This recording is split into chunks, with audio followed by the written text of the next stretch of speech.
बाबा बरदेश्वर शीतल षष्ठी यात्रा पई सरिला निर्बंध। कन्या और बर पक्षों मध्य संपन्न है प्रस्ताव। देव दंपति पवित्र विवाह महोत्सव शीतल षष्ठी पई सारा अंचल उत्सव मुखर।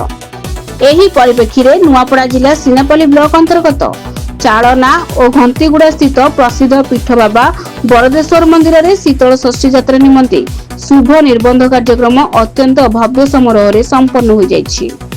सूचना अनुसार बाबा बरदेश्वर एही पवित्र पटरे पेड़ी उत्सव अवसर में कन्या पक्ष एवं बर पक्षों मध्य पारंपरिक रीतिनीति अनुसार निर्बंध सारी। चाड़ना और घांटीगुड़ा ग्रामवासी एवं श्रद्धालुओं उपस्थिति रे महादेव एवं माता पार्वती विवाहर एही प्रारंभिक मांगलिक कार्यक्रम बेस आनंद उल्लासर सह अनुष्ठित हो जायछि। भक्त और श्रद्धालुओं हरिबोल हुलड़ी एवं आध्यात्मिक परिवेश रे सारा अंचल प्रकम्पित हो उठिथिला। शीतल षष्ठी समय रे हेबाकु थिबा देव विवाह पई एबेठारु दुई पक्षों मध्य प्रस्तुत जोरदार चलीथिला बेले बाबा बरदेश्वर दर्शन पई मंदिर रे श्रद्धालुओं प्रबल भिड़ परिलक्षित होईछि।